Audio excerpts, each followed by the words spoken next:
بسم اللہ الرحمن الرحیم الحمدللہ رب العالمین وصلی اللہ علی محمد وآلہ الطاہرین ولعنۃ اللہ علی اعدائہم اجمعین الی قیام یوم الدین وقال اللہ تعالی وهو اصدق القائلین بقیۃ اللہ خیر لکم ان کنتم مؤمنین۔ موضوع گفتگو نوروز۔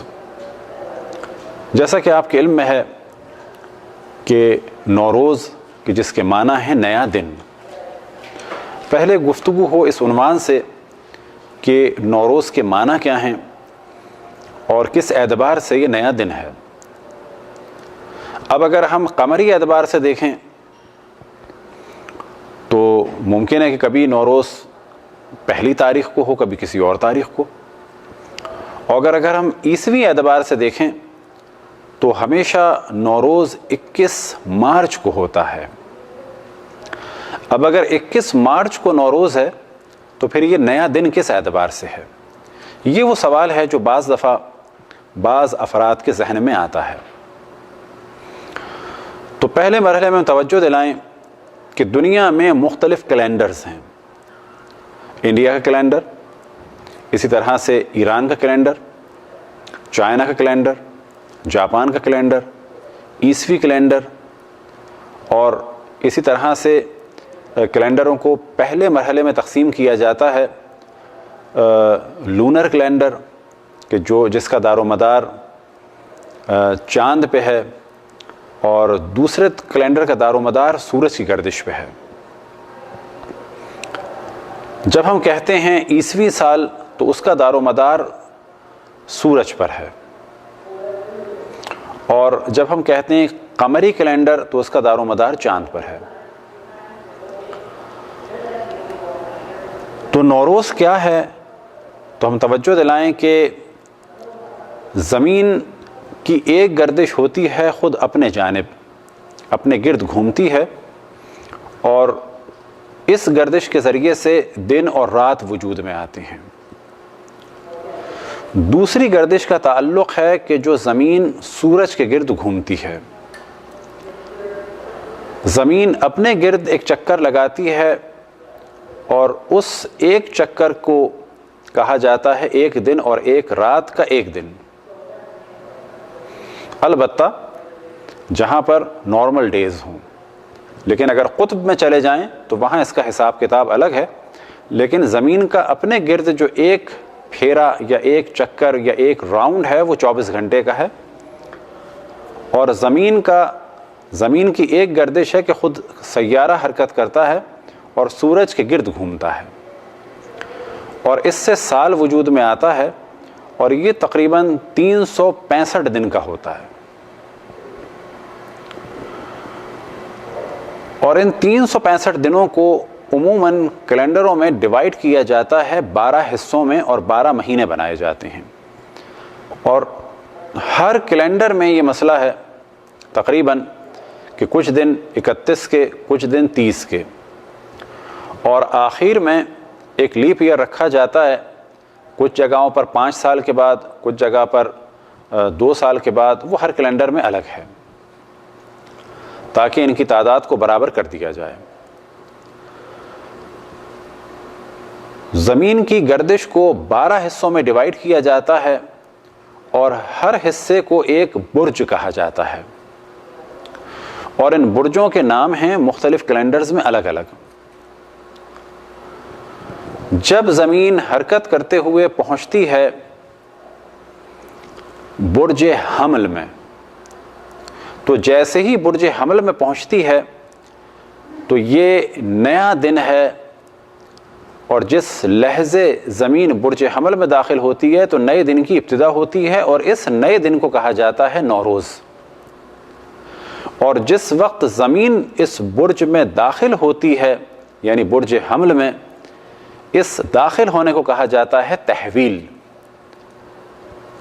یعنی اس وقت سال بدل رہا ہے، زمین ایک برج سے دوسرے برج میں داخل ہو گئی، اور اسے ہی کہا جاتا ہے نوروز۔ یہ نوروز ایران میں، افغانستان میں، آذربائیجان میں، ازبکستان میں، چچینیا میں، ترکمانستان میں، اور اسی طرح سے بہت سارے علاقوں میں ایک ملی یعنی نیشنل ڈے کے طور پہ منایا جاتا ہے۔ اب ممکن ہے کوئی سوال کرے کہ ہم اسے کیوں مذہبی اعتبار سے مناتے ہیں، تو اس کے دو جواب ہیں۔ پہلا جواب یہ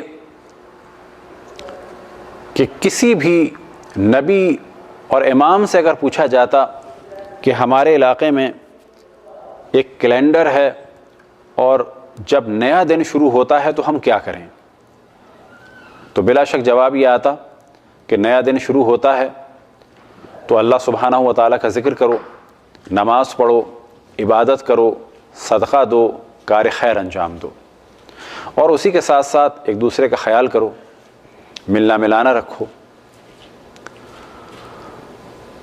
تو ایک اعتبار سے تو دیکھا جاتا ہے نوروز کو کہ جب کچھ لوگ آئے اور آنے کے بعد انہوں نے ائمہ سے سوال کیا کہ ہمارے سال کی ابتدا فلانی دن اور فلانی تاریخ میں ہوتی ہے تو ہم کیا کریں، تو ائمہ نے دعائیں بتائیں۔ دوسرا اس اعتبار سے دیکھا جا سکتا ہے اور دیکھا جاتا ہے کہ جس کا ذکر بعض روایات میں ہوا کہ قمری اعتبار سے تو 18 ذی الحج، معذرت پہلے مرحلے میں بیان کریں، قمری اعتبار سے تو بعثت رسول اللہ 27 رجب کو ہوئی، شمسی اعتبار سے بعثت رسول اللہ صلی اللہ علیہ وآلہ وسلم نوروز کے دن ہے۔ اسی طرح سے روایت میں نقل ہوا کہ عید غدیر 18 ذی الحج کو ہوئی، لیکن شمسی اعتبار سے نوروز کے دن ہوئی، یعنی پہلی فروردین نوروز کے حساب سے، اور اگر کہا جائے تو 21 مارچ۔ تو ایک روایت جناب معلّہ ابن خنیس سے نقل ہوئی، امام جعفر صادق علیہ السلام سے انہوں نے نقل کیا اس روایت کو، اس میں کچھ موضوعات کو ڈسکس کیا کہ یہی وہ دن تھا کہ جس دن اللہ سبحانہ و تعالیٰ نے اپنی نبوت، اپنی توحید کا اور عبادت کا اور رسول اللہ صلی اللہ علیہ وسلم کی نبوت کا اور مولا امیر المؤمنین علیہ السلام اور ائمہ کی امامت کا اقرار لیا بندوں سے۔ تو قمری اعتبار سے، شمسی اعتبار سے یہ دن تھا۔ اور پھر روایت میں بیان ہوا کہ یہی وہ دن ہے کہ جس دن سورج کی روشنی زمین پر پڑی، یا سورج کی روشنی کا پہلا دن تھا۔ اب ظاہر ہے کہ سورج کی خلقت ہزاروں سال پہلے ہوئی، حضرت آدم سے پہلے ہوئی، لیکن روایت میں بیان ہوا کہ سورج کی خلقت یا سورج کی روشنی کا پہلا دن بھی یہی نوروز تھا۔ اسی طرح سے جس دن ہوائیں چلیں اور روایت میں بیان ہوا کہ وہ ہوائیں کہ جن کے ذریعے سے فصل اگتی ہے اور بہار آتی ہے، تو یہ ہوائیں بھی اسی دن چلیں۔ اسی طرح سے جناب نوح کی کشتی بھی اسی دن کوہ جودی پہ آ کے رکی، اور اسی دن رسول اللہ صلی اللہ علیہ وآلہ وسلم نے مولا امیر المؤمنین علیہ السلام سے بتوں کو توڑوایا، اور اسی دن رسول اللہ صلی اللہ علیہ وآلہ وسلم نے اس وادی میں قدم رکھا کہ جہاں پر جن تھے اور جنہوں نے آپ کی بیعت کی۔ اور اسی دن کے بارے میں روایت میں نقل ہوا کہ ظہور امام زمان علیہ السلام بھی اسی دن ہوگا، اور بعض جگہ بیان ہوا کہ دجال کو بھی امام زمان علیہ السلام اسی دن قتل کریں گے۔ البتہ دجال کے قتل کے لیے دو جگہوں کا ذکر ہوا روایات میں، ایک ہوا ہے کوفے میں کہ کوفے میں قتل کریں گے، اور روایتوں میں ایک جگہ نقل ہوا ہے کہ امام زمان علیہ السلام دجال کو باب لد پہ قتل کریں گے کہ جو فلسطین میں ہے، اور اس وقت یہ لد کا علاقہ اسرائیل کے ہاتھ میں ہے۔ کچھ اعمال بیان ہوئے، اور ان اعمال کو بیان کرنے سے پہلے ایک رسم بیان ہو کہ اس دن ایک دوسرے پر مختصر سی مقدار میں، البتہ اس صورت میں جب کسی کو اذیت نہ ہوتی ہو اور اسے پتہ ہو کہ اس وقت محبت میں مجھ پر کچھ پانی پھینکا جا رہا ہے، تو یہ کچھ پانی پھینکنا بھی ایک رسم کے طور پر ہے۔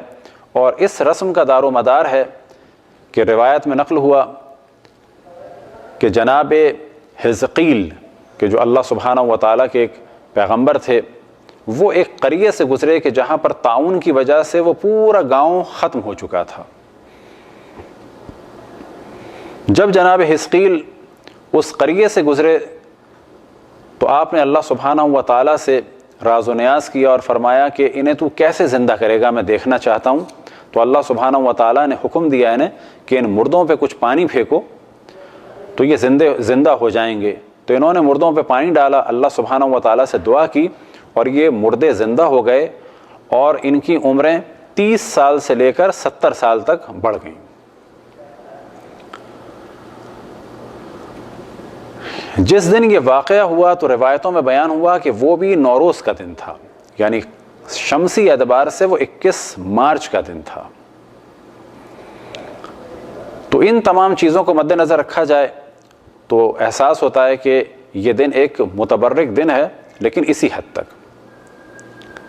یہ کہنا کہ یہ اسلام کی خاص عید ہے ایسا نہیں، بلکہ عید بعثت اور عید غدیر اپنی جگہ، ہمیں انہی تاریخوں میں منانا ہے عید بعثت کو اور عید غدیر کو کہ جو اسلامی اعتبار سے منائی جاتی ہیں، لیکن کہا جائے کہ قمری اعتبار سے ان کا یہ دن ہے۔ کچھ اعمال ہیں اس کے جن میں سے ایک یہ کہ روزہ رکھا جائے، اس دن غسل کیا جائے، اچھے کپڑے پہنے جائیں، خوشبو لگائی جائے اور 4 رکعت نماز پڑھی جائے 2 رکعت کر کے۔ پہلی رکعت میں سورہ حمد کے بعد 11 دفعہ سورہ قدر، دوسری رکعت میں سورہ حمد کے بعد پہلی رکعت میں سورہ حمد کے بعد 10 دفعہ سورہ قدر، دوسری رکعت میں سورہ حمد کے بعد 10 دفعہ سورہ کافرون، پھر اس کے بعد نماز کو ختم کیا جائے تشہد اور سلام کے بعد، پھر دوبارہ ایک نماز پڑھی جائے 2 رکعت، اور اس کی پہلی رکعت میں سورہ حمد کے بعد 10 دفعہ سورہ توحید، اور دوسری رکعت میں 10 دفعہ قل اعوذ برب الناس یعنی سورہ ناس، اور 10 دفعہ قل اعوذ برب الفلق یعنی سورہ فلق کی تلاوت کی جائے۔ اس کے بعد ایک مختصر سی دعا ہے جو مفاتیح الجنان میں موجود ہے، اسے سجدے کے عالم میں پڑھا جائے۔ البتہ اگر دعا کوئی پڑھے تو اچھا ہے اور نہ پڑھے تو بھی کوئی حرج نہیں، اور یہ بھی ممکن ہے کہ اس طرح سے سجدگاہ کو ہاتھ میں رکھ لے، اور یا سجدگاہ بھی اگر ہاتھ میں نہ ہو تو فقط سجدے کی نیت سے سر کو جھکائے اور اس دعا کو پڑھ لے، اور یہ بھی ممکن ہے کہ کوئی اور شخص اسے یہ دعا پڑھوائے اور وہ سجدے کے عالم میں اسے پڑھتا رہے۔ اسی طرح سے ایک مشہور ترین جو دعا ہے نوروز کی تحویل کے وقت کی، وہ ہے یا مقلب القلوب والابصار، اے دلوں کو اور آنکھوں کو پھیرنے والے، بدلنے والے، یا مدبر اللیل والنہار، اے رات اور دن کے بدلنے والے یا انہیں خلق کرنے والے، یا محول الحول والاحوال، اور حالتوں کے بدلنے والے، حول حالنا الی احسن الحال، ہمارے حال کو اچھے حال میں بدل دے۔ یہ ایک دعا ہے کہ جو تحویل کے وقت پڑھی جائے۔ اس کے علاوہ جو بھی نیک کام کیا جائے اچھا ہے، صدقہ دیا جائے اچھا ہے۔ اب یہاں پر ایک موضوع کی جانب ہم توجہ دلاتے ہیں، اور وہ موضوع یہ کہ بعض دفعہ جب نوروز کے بارے میں بات ہوتی ہے تو کہا جاتا ہے کہ یہ مجوسیوں کا کیلنڈر ہے اس وقت جو ایران میں چل رہا ہے، لیکن یاد رکھیں کہ اس وقت تمام دنیا میں عبادت کے لیے قمری کیلنڈر چل رہا ہے مسلم ورلڈ میں، اور آفیشیل کاموں کے لیے عیسوی کیلنڈر چل رہا ہے۔ اور ایران اس وقت کہا جا سکتا ہے کہ ایک واحد ملک ہے کہ جہاں پر عبادت کے لیے قمری کیلنڈر چل رہا ہے کہ جو محرم سے شروع ہوتا ہے، اور آفیشیل کاموں کے لیے جو قمری کیلنڈر چل رہا ہے وہ مجوسی کیلنڈر نہیں ہے، وہ در حقیقت ہجری شمسی کیلنڈر ہے۔ ہجری شمسی اور ہجری قمری کیلنڈر کا فرق کیا ہے تو وہ ہم آپ کی خدمت میں بیان کریں۔ ہجری قمری کا تعلق ہے چاند پر، اور اس کے 12 مہینے ہیں۔ محرم پہلا مہینہ ہے اور ذی الحجہ آخری مہینہ ہے، اور اس کا دار و مدار ہے چاند پر۔ ابتدا اس کی کس سے ہے؟ نسبت کس سے ہے؟ ہجرت رسول اللہ صلی اللہ علیہ وآلہ وسلم سے، اور 1336واں سال چل رہا ہے۔ اب اگر آپ توجہ دیں ہجری قمری کیلنڈر کیا ہے، ہجری شمسی کیلنڈر کیا ہے، تو ایران میں جو کیلنڈر چل رہا ہے وہ ہجری شمسی چل رہا ہے. اس کا دار و مدار بھی رسول اللہ صلی اللہ علیہ وآلہ وسلم کی ہجرت پر ہے. اس کی ابتدا مجوسیوں کی ابتدا یا اس کی ابتدا کوئی اور ابتدا نہیں ہے. اس وقت جو ایران کا سال چل رہا ہے وہ ہے 1393. اس وقت کل سے جو سال شروع ہوگا وہ ہو جائے گا 1394 اور پہلا مہینہ اس کا ہوگا 1394 کا. اور 1394 سے مراد یہ ہے کہ شمسی اعتبار سے یعنی سورج کی تاریخوں کے اعتبار سے 1394 ایئر ہوئے ہیں رسول اللہ صلی اللہ علیہ وسلم کی ہجرت کو. اور قمری اعتبار سے 1436. تو یہ فرق ہے شمسی اور قمری میں. پس معلوم ہوا کہ ایران میں جو قمری تاریخ ہے وہ بھی اسلامی ہے اور ایران میں جو شمسی تاریخ ہے وہ بھی اسلامی ہے. اور کہا جا سکتا ہے کہ یہ ایک واحد ملک ہے کہ جہاں پر دونوں تاریخیں رسول اللہ صلی اللہ علیہ وسلم کی ہجرت پر ان کا دار و مدار ہے. یہ جو شمسی تاریخیں ہیں یہ ایک تحریک چلی تھی مشروطے کی، اس زمانے میں شروع ہوئی تھی. اور اس تاریخ کے جو شروع کرنے والے تھے ان کا نام تھا مرزا عبدالغفار خان نجم الدولہ اصفہانی. یہ اپنے زمانے کے ایسٹرونومسٹ تھے اور میتھمیٹیشین تھے. انہوں نے ان تاریخوں کا حساب کتاب کیا تھا. بس آخر میں دوبارہ ہم گفتگو کریں کہ ایک شمسی ایک قمری ہے، ایک شمسی ہے ایک ہجری قمری ہے اور ایک ہجری شمسی ہے. وہاں دونوں کیلنڈر اسلام کے مطابق ہیں. اور کل جو پہلا دن ہے یہ نوروز کا مانا جاتا ہے اس اعتبار سے کہ یہ اسلامی ہجری شمسی تاریخ کا پہلا دن ہے. خداوند تبارک و تعالیٰ سے دعا ہے کہ ہمیں اپنے رسول اپنی حجتوں خصوصاً امام زمان علیہ السلام کی معرفت اور اطاعت کی توفیق عطا فرمائے. ہمارا ہر دن اللہ سبحانہ و تعالیٰ کی بندگی میں اور اطاعت میں گزرے. ہر وہ دن عید کا دن ہے جس دن گناہ نہ کیا جائے. اور بلا شک مومن کا ہر دن عید کا دن اس اعتبار سے ہونا چاہیے کہ وہ اللہ سبحانہ و تعالیٰ کی معصیت نہ کرے. دعا ہے کہ خداوند تبارک و تعالیٰ ساری دنیا میں اہل بیت علیہم السلام کے چاہنے والوں کو خصوصاً اور تمام انسانوں کو عموماً صحت اور سلامتی اور عافیت سے نوازے. دشمنان اہل بیت علیہم السلام کو آپس میں مصروف کر دے. پرچم اسلام کو سربلند فرمائے. خصوصاً مقامات مقدسہ کی حفاظت فرمائے. تمام علماء کرام مراجع الزام کو طول عمر عطا فرمائے. جتنے افراد دنیا میں جہاں جہاں اہل بیت علیہم السلام کی خدمت میں مصروف ہیں ان کی توفیقات میں اضافہ فرمائے. اور جو مقامات مقدسہ کی حفاظت میں مصروف ہیں دنیا میں جہاں جہاں سے آئے ہوئے ہیں ان سب کی طاقت میں، قدرت میں، عظمت میں، صولت میں، شوکت میں، ہیبت میں اضافہ فرمائے اور دشمنوں پر انہیں غلبہ عطا فرمائے اور امام کے ظہور میں تعجیل فرمائے. ہم سب کو ان کے آوان اور انصار میں شامل فرمائے.